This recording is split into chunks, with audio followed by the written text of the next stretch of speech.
جس شخص کو اللہ نے ہدایت دے دی، ایک تو اللہ کی طرف وہ آیا تو جو پچھلے گناہ ہیں وہی شرمندگی کے ساتھ دامن پکڑے ہوئے ہیں کہ اللہ تو مجھ سے راضی نہیں ہوگا، میں تو ایسا ایسا رہا۔ پھر جو لوگ ہیں جو اراؤنڈ آپ کے ہیں وہ بھی آپ کو جج کرنا شروع کر دیں کہ 900 چوہے کھا کے بلی حج کو چلی، کل تو ایسے تھے اور آج ایسے کرنا شروع کر دیا۔ اچھا، ان میں سے بہت سارے وہ لوگ ہیں جو کہ پہلے آپ کے گناہوں کے ساتھی ہوا کرتے تھے، اب آپ کے نیک ہونے کی وجہ سے ان کے بھی مزے پورے نہیں ہو رہے ہیں اور ان کو یہ کہ کسی طرح واپس کیوں نہیں آ جاتے۔ تو ان سارے سلسلوں کے اندر کیا کیا جائے؟ ٹھیک ہے، اچھا جی، سب سے پہلی میں آپ کو بات بتاؤں، وہ قصہ ہم نے بڑا سنا ہوا ہے نا، مجھے اس آدمی نے 999 قتل کیے تھے نا، اور نہیں 99 قتل کیے تھے، اور ہوا کیا کہ بعد میں وہ آیا کسی عالم کے پاس اور آ کے کہا کہ میں توبہ کرنا چاہتا ہوں،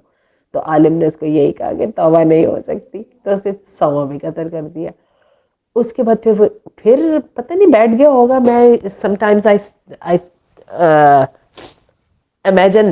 my self on his place, تو میں سوچتی ہوں کہ پھر اس نے کیا کیا کہ ہوگا،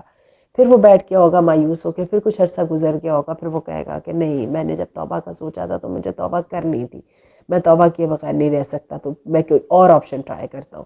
پھر وہ کسی اور عالم کے پاس گیا ہوگا اور اس نے جا کے کہا کہ میں نے توبہ کرنی ہے، تو عالم نے اس کو کہا کہ ٹھیک ہے، تم نے توبہ کرنی ہے تو ایسا کرو اپنی جگہ بدل لو۔ میرا خیال ہے یہ حدیث میں بتایا گیا قصہ، یعنی یہ صحیح بات ہے، اس میں میرا خیال ہے آپ کے ساتھ تمام سوالوں کے جوابات موجود ہیں۔ گناہ سے توبہ کرنا آسان نہیں ہے، یہی وجہ ہے کہ اللہ اس کی توفیق بہت سعادت والوں کو دیتے ہیں۔ تو اگر اللہ نے آپ کو توبہ کی توفیق دے دی ہے تو ذرا کوشش کیجیے انوائرمنٹ چینج کرنے کی، ان لوگوں کے ساتھ نہ بیٹھیں جو آپ کو جج بھی کرتے ہیں اور آپ کے پرانے گناہوں کی طرف کھینچتے بھی ہیں۔ اسی طرح یہ جو پرانا جو ماحول ہے وہ آپ کو پرانے گناہوں کے لیے فیسیلیٹیٹ بھی کرتا ہے، تو اس کے ساتھ پھر وہ گلٹ کی کیفیت بھی ہمیں سمجھ آتی ہے۔ تو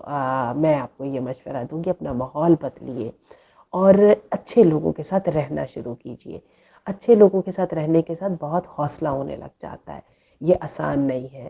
اور لیکن یہ بھی ذہن میں رکھیے گا کہ یہ اس سے بھی بڑی کوئی سعادت نہیں ہے کہ اللہ تعالیٰ نے آپ کو ریئلائزیشن دے دی ہے، ورنہ تو یہ ہوتا ہے کہ عمر تمام ہو جاتی ہے اور انسان اپنے گناہوں کو نیکی سمجھتا رہتا ہے، اور کر کے تو جہنم واصل ہی ہونا ہوتا ہے، تباہی ہو جاتی ہے۔